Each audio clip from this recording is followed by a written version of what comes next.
Welcome to Universal Man. My name is Mark Weppett, and I'm here to help you unleash your apex potential. And today, I'm going to tell you about how to build habits while barely even trying.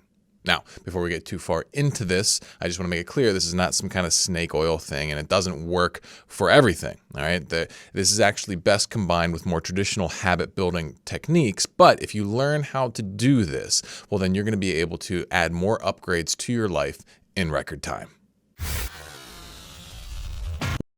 All right, my friends, let's kick this thing off here. All right, so in this video, we're going to be talking about the difference between active habit building and passive habit building. Active habit building is the more kind of traditional form of habit building that many of you are familiar with. And then the passive habit building, this is the way where you can start shifting your habits with very, very little effort. We're going to do a recap of active habit building first, and then we're going to cover the passive because it's really important to understand the pros and cons of each, and then ultimately how to use them together. So active habit building functions off of having like a set of hard line goals for yourself that you want to accomplish. And you really got to kind of push yourself to do them. And usually when you're engaging in active habit development, like you're operating in a don't break the chain style approach, and while you're doing that, if you're smart, you're also going to be practicing self-reflection and iteration so that if you fail, you get stronger and better, you make some adjustments so that you can eventually, keep that chain going, and then you internalize the adaptation after a period of time. It's like, hard in the beginning, then it gets easier if you stick with it, right? So this could be something like, you want to build a going to the gym habit. Well, maybe you decide I'm going to go to the gym 3 days a week for the next 6 weeks, and then once you do that and you make that it might be hard at first, but after 6 weeks it'll feel pretty normal, right? Maybe you want to quit caffeine. Well, you're gonna have to maybe you follow a tapering plan where you taper down your caffeine, or you go cold turkey and then you avoid caffeine day after day after day after day until you get through the withdrawal symptoms, and all of a sudden you're okay with it, right? And so this kind of hardline habit approach is very, very common, and it can work really, really well. The big benefit of this sort of thing is that it lets you reshape your comfort zone by actually driving deep internal conditioning, right? Like you're actually changing your body and mind's homeostasis so that its comfort zone now fits the things that you want in it, right? And it makes not doing the thing uncomfortable. Like once you really build a workout habit, it's really uncomfortable to skip too many workouts, right? Like if I go 2 weeks without working out, like my body starts screaming at me. It's like a weird like internal itch. I've heard this from guys who've gotten like really into like doing cold showers and stuff, where they did them so long that their body actually started to crave it. And so, this is great. And you can do really powerful things with this sort of habit building, right? Like, I did this with my productivity. I built up, I work at least, 3 focused hours a day. That's like the absolute minimum, but usually it's around 5 is like my general day-to-day thing. And I gradually built that up. And when I don't do work now, I get that itch. It's like, oh, I gotta do it. But it was very hard to build up, right? And that's the benefit of active habit building, is that you can make some pretty big and radical changes in your life. But it's not perfect. This approach is not perfect because it takes a lot of energy and a lot of focus. You can't make too many hardline habit changes at once, right? Like if you try and build a meditation habit, you try to make a big dietary change, you try to, go through a dopamine detox, and you also are trying to up your productivity all at the same time. Like you can't do all of that at once. Like not in a hard-lined way where you're really being really focused about making a big change and hitting it every single day. Chances are you're gonna get burnt out because you're gonna be so pushed out of homeostasis, so pushed out of your comfort zone in so many different areas that eventually your emotional mind just gonna be like, screw it, I'm not doing this, and it's going to snap back, and sometimes you'll even regress, right?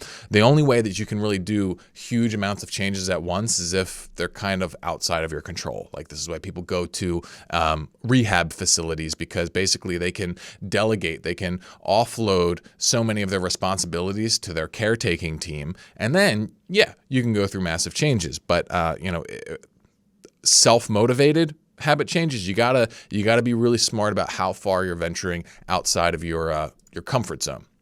And these limitations are what got me thinking about, all right, is there any way we can do more? Like, I know we can just do a few focused changes at one time, if we can make very sustainable progress that way. But is there any way to actually get more shift going, be able to grow faster without risking burnout, without risking snap back into old patterns? And I think there is, but you have to realize that you're going to be using a different approach here. It's not about applying force, and it's not about pushing yourself outside of your comfort zone so much as it is simply improving your thought process.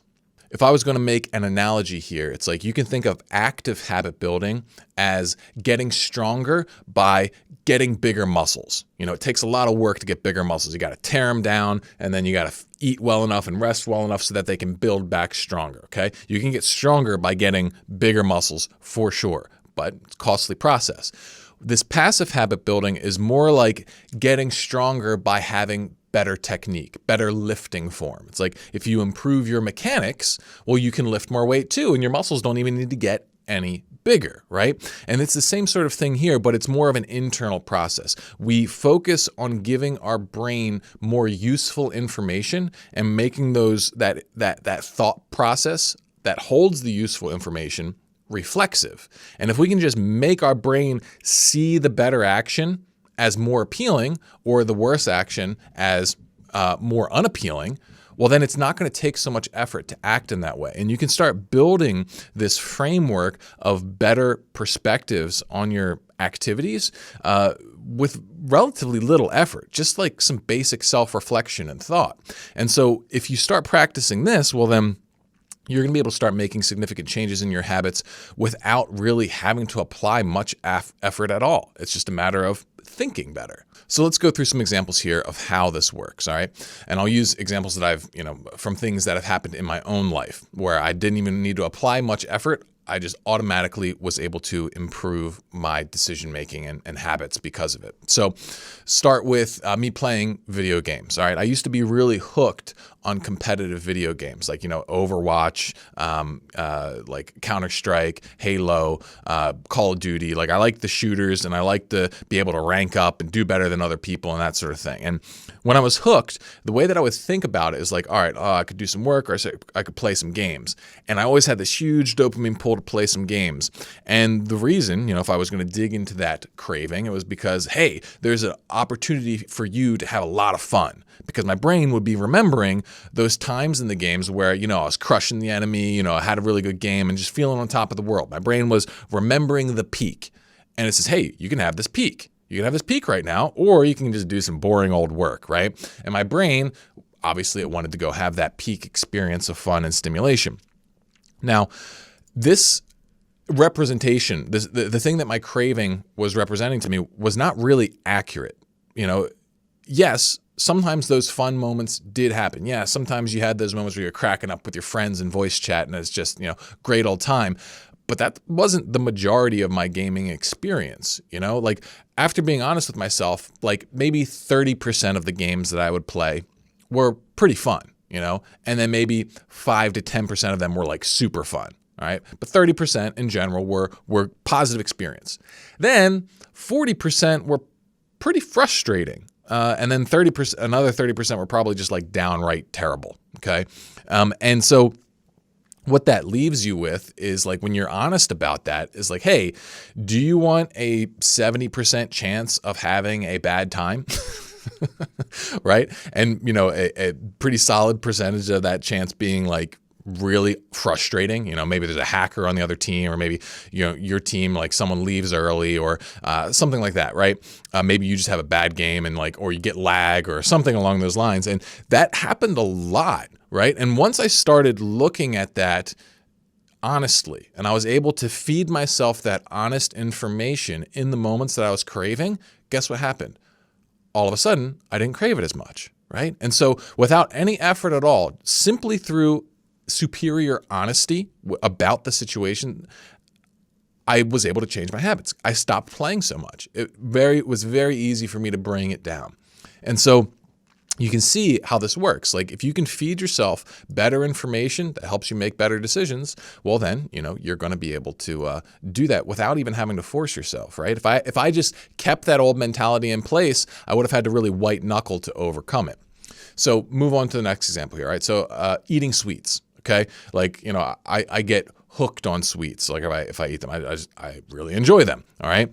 And like before this mental shift, my brain would have a craving. It's like, let's have some cookies or a cake or whatever it is. Like my brain's like, ooh, time for tasty yum yums. They'd be so delicious. And that's the only information that the craving is giving me. But, as I started to get more honest with myself, as I started to like really look at, all right, what's actually happening here? What is the actual decision that I get to make? Well, basically I get a few minutes of mouthfeel, pleasurable mouthfeel. Sometimes it tastes really darn good, right? But a few minutes of pleasurable mouthfeel and then like minus 20% energy for like 2 hours, or more. Sometimes like for me, I'm really sensitive to like carbs and sweets. Like afterward, I can't think and my job is dependent on me thinking. And so it's like, if I eat that stuff, I'm done. I'm done. I can't get anything. I just it's super difficult for me to focus. Lose my motivation, that sort of thing. And beyond that, obviously physique gets affected overall. So it's like when I get that craving for sweets, all I got to do is fill in the rest of the equation. It's like, okay, you're going to have, pleasure in the moment, maybe a little tiny boost of energy, while the sugar hits, but then you're going to crash. You're going to be lower energy, not be able to think as clearly. And then, your physique is not being helped by this, and you can extrapolate that out over time, compared to maybe the last time I had sweets, I'm monitoring the frequency. And so as soon as I start thinking like that, it's really like I can make a much more honest cost benefit analysis. And like my emotion, it's not even like I have to think hard about it. I just have to be honest. All right, here's what's at stake. And then, my emotions will respond in kind. When I market it to myself like that, my emotions like, maybe I don't actually want it that much. Maybe, I could just have something a little bit more reasonable, or maybe just have less and I could be more happy with that, right? Again, very little effort, big changes in my behavior. All right, let's do one more example here and we'll look at productivity. All right.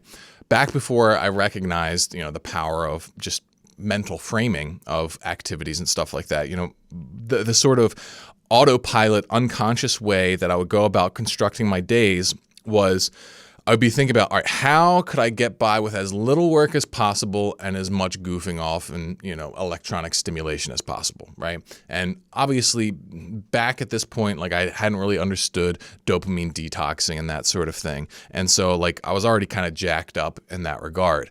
But, the general framework there was just focusing entirely on how can I avoid the discomfort in the moment of doing difficult things that are useful for me and instead focus on just getting that big boost of stimulation, doing, whatever it is that I was doing, internet surfing, video games, etc., And so the mental shift that really helped me out is in that moment, just asking a different question, saying to myself, all right, what would I need to do today in order to feel satisfied when I go to bed at night? That's it. And so that simple mental shift of noticing the part of my brain that's monitoring how satisfied I am with myself and giving that kind of the microphone, putting the spotlight on it and being like, what would I have to do to make this part of me happy? And well, you can always kind of intuitively tell. You can like come up with a plan for your day, hold it up to that part of you and say, hey, what do you think of that? And that part will say, oh, no, that's not good enough. Or that part will say, oh, hey, that actually sounds pretty good if we can get that. And it takes a little conditioning to get that part working properly because sometimes it's unreasonable or sometimes it's, not strict enough. Maybe, its standards are too low, but that's something that corrects itself through iteration. Right? But in general, it's just a matter of bringing that part to the forefront and making a habit of looking at that. Right? And it doesn't take a crazy amount of energy. It really doesn't. It's pretty easy. And like with all of these things, the purpose of passive habit development is not to enforce that you follow things perfectly. It's just that you think it, right?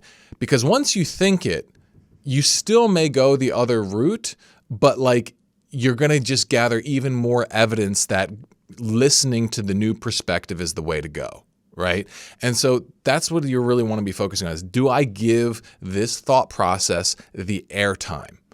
And you can even give yourself permission to like, all right, I'm just going to practice thinking this. And even if I want to go goof off and play video games or do whatever, I can, but I have to think these thoughts first. All right.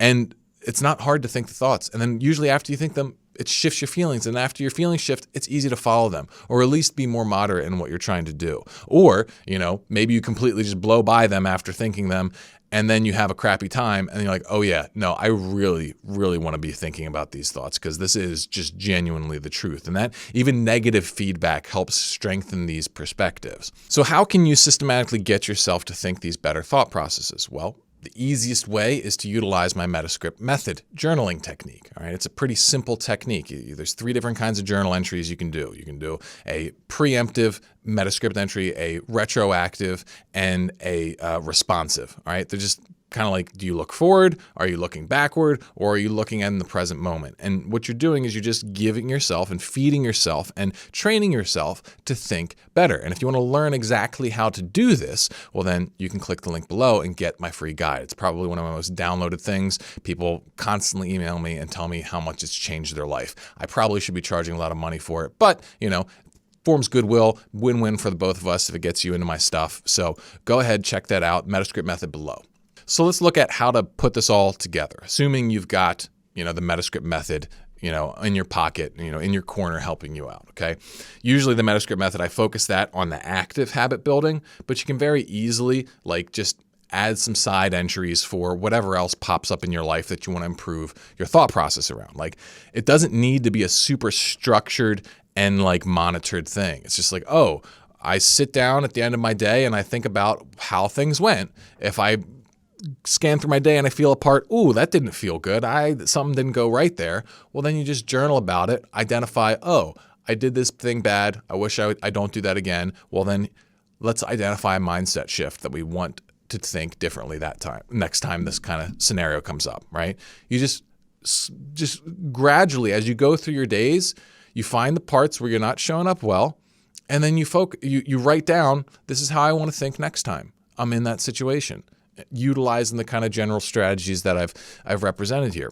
What's really cool about this is that you can be improving every area of your life without, a lot of willpower drains, right? And it does require some reflection and thought, but it's not the same kind of effort as the don't break the chain sort of challenges. And it fits very nicely if you are doing those don't break the chain challenges. If you're really hyper focused on making a few big changes in your life, it's one of the big things that people struggle with is feeling like they can't do other stuff as well on top of this. They want to do so much. Well, you just got to put it in this slot where you're not really going crazily hard on it. And if you want more detailed information exactly how to put this all together, if you're trying to figure out how to put all your habits and goals together so that you can really make progress on them all, well, then elite members of the Vanguard, they get a special guide that I've created called the Stack Method, which teaches you how to tier all this stuff so that you can make big changes without any danger of burnout. And you don't really necessarily need that guide. You can kind of follow the principles I'm talking about here, but it's a good one. And so a lot of guys get some value out of that. But it's important when talking about this passive habit building that it's not the be all end all. Sometimes you're going to need to flex. Sometimes you're going to need to push yourself to make stuff happen. So really your best bet is to figure out how to do them both, fit them all together in something that's, reasonable and doable for you, and just stay honest with yourself. The real question is, how frequently can you have honest and productive conversations with yourself?